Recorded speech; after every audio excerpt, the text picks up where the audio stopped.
Hello दोस्तों, स्वागत है मेरे यूट्यूब चैनल इंडियन बेस्ट ज्ञान में। आज की वीडियो का टॉपिक है पार्ट नंबर 5, दैनिक जीवन में रसायन। अध्याय नंबर 5 पढ़ेंगे हम, दैनिक जीवन में रसायन, केमिस्ट्री इन एवरीडे लाइफ। ये चैप्टर को आज क्लियर करेंगे हम। ये चैप्टर आपको पता ही है, ये चैप्टर 9 नंबर का हो गया है। अब पहले ये चैप्टर 4 नंबर का था, अब ये 9 नंबर का हो गया है, इसलिए इसमें से क्वेश्चन बहुत ज़्यादा आएंगे और लेंथी भी आ सकते हैं। तो मैं आज इस वीडियो में आपको क्वेश्चनों को बताऊंगा कि कैसे आएंगे और कौन कौन से टॉपिक पर आ सकते हैं, वो क्लियर कराते हुए मैं इस चैप्टर को आगे क्लियर करेंगे। चलो आगे बढ़ते हैं। वीडियो को शुरू करने से पहले अभी तक आपने हमारे यूट्यूब चैनल को सब्सक्राइब नहीं किया तो पहले सब्सक्राइब कर लें और साथ ही साथ बेल आइकन बटन को प्रेस करें। आगे अब देखते हैं हम क्या क्या है इस चैप्टर में। इधर हम दैनिक जीवन में विभिन्न प्रकार के पदार्थों को देखते हैं, वह उनका उपयोग करते हैं। इन पदार्थों का स्वाद अलग अलग होता है। ये पदार्थ विभिन्न प्रकार के रसायनों का ही एक रूप है, जिन्हें अम्ल, क्षार और लवण के रूप में वर्गीकृत किया जा सकता है। तो यहाँ से कोई क्वेश्चन आता नहीं है, वैसे आपको यहाँ से कोई पढ़ने की, कोई ध्यान देने की ऐसी आवश्यकता नहीं है। अब आगे हम पढ़ेंगे दैनिक, ये अम्ल पढ़ेंगे हम। अब अम्ल के बारे में पढ़ेंगे आगे, फिर अम्ल, क्षार, लवण तीनों के बारे में पढ़ेंगे। अब हम आगे देखते हैं कैसे क्वेश्चन आते हैं। और मैंने नोट्स बनाए रखा है, पीडीएफ बना रखी है नोट्सों की, आप देख सकते हो, उसके जरिए मैं पढ़ा रहा हूँ आपको, देखना। ये स्वाद में खट्टे होते हैं, ये स्वाद में खट्टे होते हैं। अम्ल और अम्ल को अंग्रेजी में एसिड कहते हैं, जो लैटिन भाषा के शब्द एसिड्स, जिसका अर्थ होता है खट्टा से बना है। ये यहाँ से कोई क्वेश्चन पूछा नहीं जाता।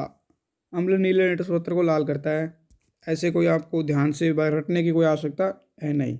हाँ, यहाँ से क्वेश्चन नीचे आप देखोगे, यहाँ से क्वेश्चन कई बार पूछा जाता है। जैसे पूछ लिया, लाल चींटी का डंक में कौन सा अम्ल पाया जाता है, सिरका में कौन सा अम्ल पाया जाता है।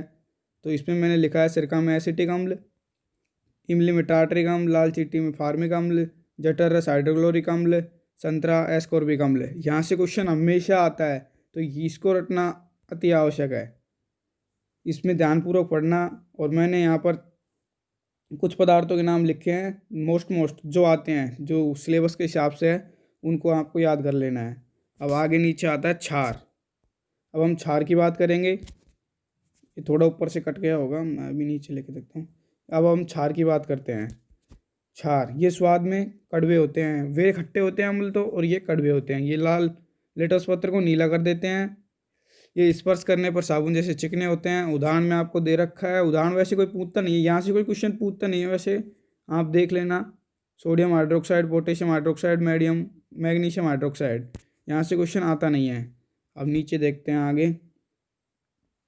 अम्ल और क्षार जल में विलय हैं, ये दोनों जल में घुल जाते हैं। अम्ल व क्षार जल में घुल जाते हैं, आपको ये तो पता ही होगा। यहाँ से क्वेश्चन आता है, यहाँ से देखो मैं बताता हूँ आपको अभी।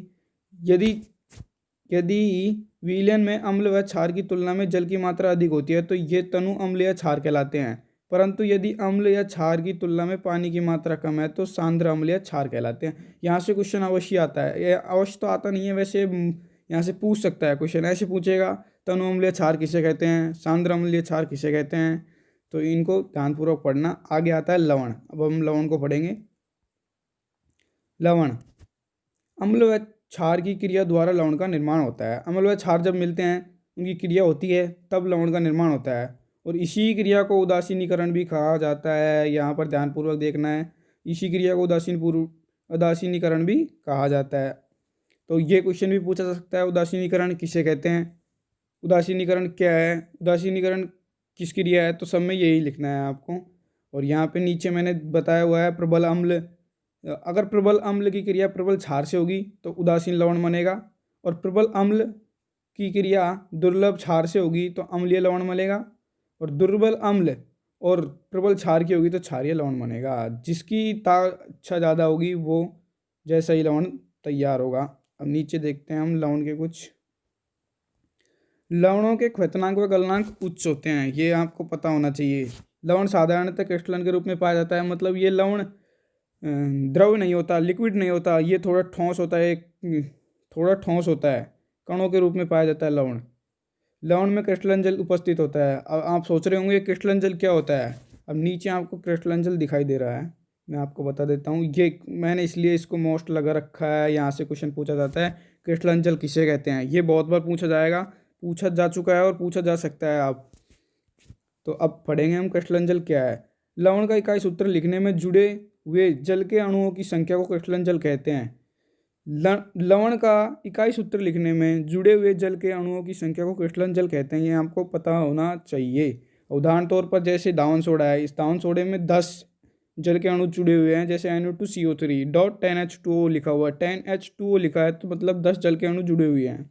अब आता है जिप्सम CaSO4 डॉट 2H2O, इसमें 2 अणु जल के जुड़े हुए हैं, जैसे फिटकरी K2SO4 डॉट Al2SO4 का होल्क्वाइज डॉट 24H2O, इसमें 24H2O, इसमें 24 जल के अणु जुड़े हुए हैं।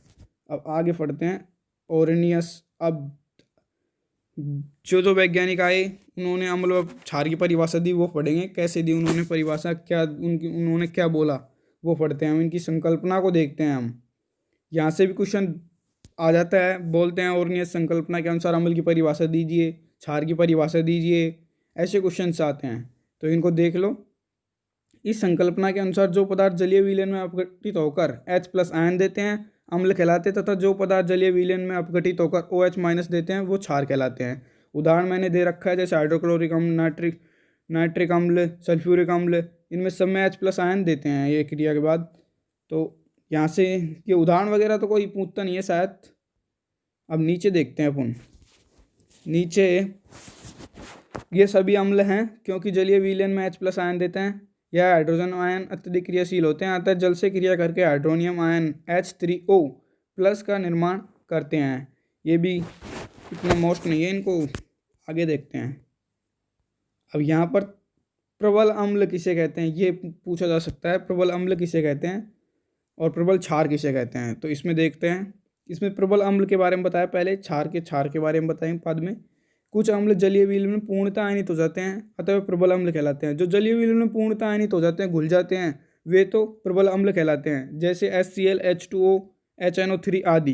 कुछ अम्ल जलीय विलयन में पूर्णतः आयनित नहीं होते, ये दुर्बल अम्ल कहलाते हैं, जैसे CH3COOH, H2O CO3 आदि। अब आगे पढ़ते हैं क्षार के उदाहरण। इसी प्रकार क्षार के उदाहरण यहाँ पर दे रखे हैं।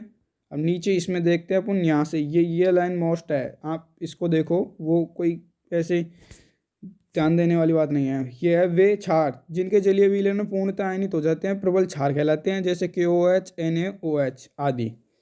वे क्षार जो जलीय विलयन में पूर्णतः आयनित नहीं होते, दुर्लभ क्षार कहलाते हैं, जैसे NH4OH, MgOH का उल्टा, ये यहाँ से वो हो गया। ये अम्ल, प्रबल अम्ल व प्रबल क्षार मैंने बता दिया है। यहाँ से भी क्वेश्चन पूछा जा सकता है, प्रबल अम्ल किसे कहते हैं, प्रबल क्षार किसे कहते हैं, दुर्बल अम्ल किसे कहते हैं, क्षार किसे कहते हैं, यहाँ से क्वेश्चन आ सकता है। आगे ओरेनियस के अनुसार देखो, इस संकल्पना के अनुसार जो बताया ओरेनियस ने, ओरेनियस के अनुसार अम्ल व क्षार की क्रिया कराने पर H+ वह OH- आयन परस्पर संयोग कर जल का निर्माण करते हैं। ये जब अम्ल व क्षार की क्रिया होता है तो जल और लवण दोनों बनता है। इसी क्रिया को उदासीनीकरण कहते हैं। यहाँ पर भी उदासीनीकरण की परिभाषा दी हुई है, या तो आप ये लिख सकते हो, ये पहले मैंने आपको बताई थी, वो भी लिख सकते हो। यह क्रिया में ऊष्मा मुक्त होती है, अतः ऊष्मा छिपी होती है।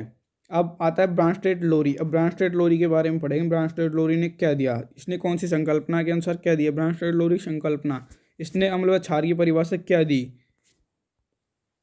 इस संकल्पना के अनुसार जो पदार्थ प्रोटॉन देते हैं उन्हें अम्ल, तथा जो पदार्थ प्रोटॉन ग्रहण करते हैं उन्हें क्षार कहते हैं। ये दिया है ब्रांस्टेड लोरी ने। यहाँ से भी क्वेश्चन आ सकता है, तो इसको याद कर लेना। आगे आते हैं। यह यहाँ जल प्रोटॉन दाता है। उदाहरण अभी मैंने पिछले दे रखा है, यहाँ से जल प्रोटॉन देता है इसको, ये H2O इसको प्रोटॉन दाता है, इसलिए यहाँ जल प्रोटॉन दाता है, अतः अम्ल है। यह प्रोटॉन देकर संगत क्षार OH को संयुग्मी क्षार कहते हैं में बदल जाता है। अमोनिया HN3 प्रोटीन ग्राही है, अतः क्षार है, और यह प्रोटॉन ग्रहण करके संगत अम्ल को, जिसे संयुग्मी अम्ल कहते हैं, में बदल जाता है। अब आता है लुईस संकल्पना पढ़ेंगे आज। लुईस संकल्पना को भी देखते हैं हम। हाँ, ये संकल्पना ये तीनों वैज्ञानिक हैं, इन्होंने दी है। इनको आपको याद रखना है किसने कौन सी दी है, इसमें कंफ्यूज होने की ज़रूरत नहीं है। तो इसको ध्यानपूर्वक पढ़ना है, यहाँ से क्वेश्चन कई बार आ जाता है। इस संकल्पना के अनुसार जो पदार्थ इलेक्ट्रॉन युग्म ग्रहण करते हैं उन्हें अम्ल तथा जो पदार्थ इलेक्ट्रॉन युग्म त्यागते हैं उन्हें क्षार कहते हैं। यहाँ पर इसका उदाहरण दे रखा है और इन्होंने दिया है अम्ल। सभी धनावेशित युक्त पदार्थ एवं एकांकी इलेक्ट्रॉन युग्म ग्रहण करने वाले पदार्थ अम्ल कहलाते हैं। यहाँ भी और क्षार इधर दे रखा है। सभी ऋणावेशित तथा एकांकी इलेक्ट्रॉन युग्म त्यागने वाले पदार्थ क्षार कहलाते हैं। इनका उदाहरण नीचे दे रखा है। वैसे वीडियो बहुत लेंथी होता जा रहा है, तो आगे हम नेक्स्ट वीडियो में बात करेंगे। तो मैं आपको बता दूं, आपने अभी तक मॉडल पेपर नहीं देखे हैं, आप 2021 के जो मॉडल पेपर आए हैं नया न्यू जो संशोधित पाठ्यक्रम के अनुसार आया वो नहीं देखा है, तो मैं ऊपर आई बटन पर लिंक दे दूंगा, वहाँ से देख सकते हो, या डिस्क्रिप्शन में लिंक दे दूंगा, उसको कैसे डाउनलोड करते हैं वो भी मैं बता दूंगा आपको, वहाँ से आप डाउनलोड कर लेना। और आपको कोई भी समस्या एनीवे कोई भी डाउट हो तो कमेंट सेक्शन में लिखकर मुझे बता देना, मैं आपका समाधान अवश्य करूँगा। कोई भी एनीवे का आपको कोई भी क्वेश्चन हो, कुछ समझ में नहीं आ रहा हो या फिर मुझको कुछ पता ना हो तो आप मुझको बता सकते हो कमेंट के माध्यम से, कमेंट में लिख के मुझे ज़रूर बता देना। और आपको आज की वीडियो अच्छी लगी हो तो इस वीडियो को लाइक करना और चैनल को सब्सक्राइब कर लें, साथ ही साथ बेल आइकन बटन को प्रेस कर लें। Thank you.